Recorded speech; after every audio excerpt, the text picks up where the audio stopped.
We are connected.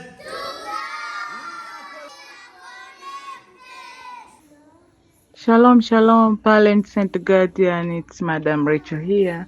Hapa kuna vitu vichache nilikuwa nataka ni tukumbushane sisi kama wazazi na watu ambao tunawatizama na kuwalea watoto wetu kila siku.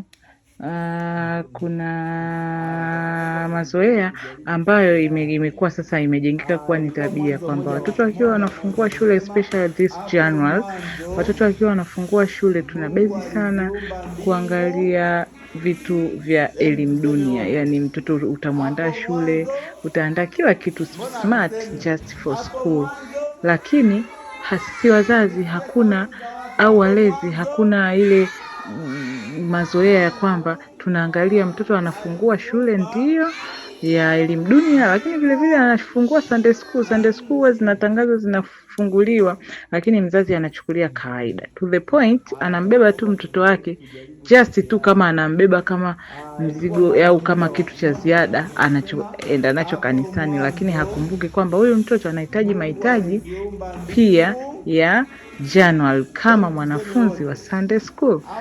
Kwa hivyo ningependa kukumbusha sisi tuondoe hiyo tabia ya mazoea, na pia tuwe tunakumbuka kama tunavyokumbuka kuwajali na kuwanunulia vitabu vizuri na vitu vizuri vya elimu dunia, basi vivyo hivyo hata kwa elimu ya Sunday school tukumbuke pia kuwanunulia watoto vitabu kama vya Biblia na vitabu vya hadithi tofauti tofauti.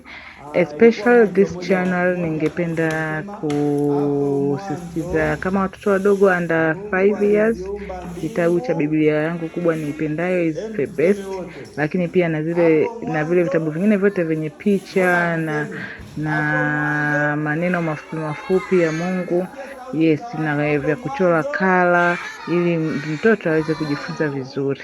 Na kingine, wale wengine abavu miaka 5, Biblia kabisa, zile ambazo ni Biblia ambazo tunazijua Agano Jipya na Agano la Kale. Kwa hiyo na si hivyo tu, pamoja na madaftari mazuri. Maana kuna ile Sunday school daftari bali linalochanika kila dakika, lakini shuleni very smart na daftari ambalo ni gumu. Kwa tuanunulie madaftari mazuri, tuanunulie kalamu nzuri, tuanunulie kala, tuanunulie vitu vizuri, mahitaji yote ya Sunday school. Na vivyo hivyo tusisahau pia kuwa tunawauliza maswali nyumbani. Yani nyumbani pia sisi guardian tunakuwa tuko busy sana. We can ask the whole day maswali ambayo concernly na elimu dunia. It's not bad, by the way, ni vizuri, lakini why that behavior pia iwe kote utuwaulize watoto maswali ya Mungu. Unakuta tu just muulize mwanao, muulize tu, muulize swali lolote linalohusiana na Biblia, muulize swali lolote la Yesu Kristo, muulize swali lolote la misingi ya imani, kama vile unavyomuuliza maswali ya kawaida ya ufahamu na nini ya elimu dunia. Vivyo hivyo na elimu ya Mungu, it's very nice behavior kama wote guardians na parents wote kama tutakuwa na behavior hiyo. Yes, yani unajikuta watoto wanakuwa wako safi.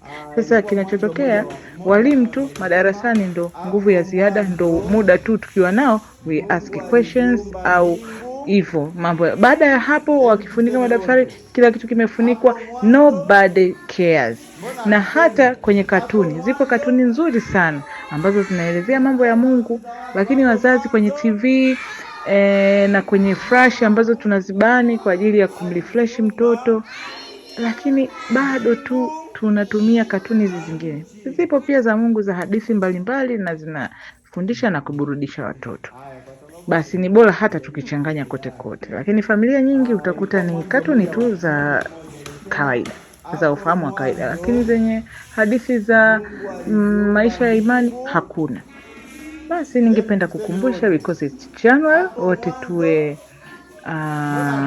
punctual, kila mmoja play part yake, kwa sababu tunawapenda watoto wetu kama kizazi cha kesho, na kile tutakachowafundisha kwenye imani ya Mungu hawatakiacha mpaka watakapokuwa wazee.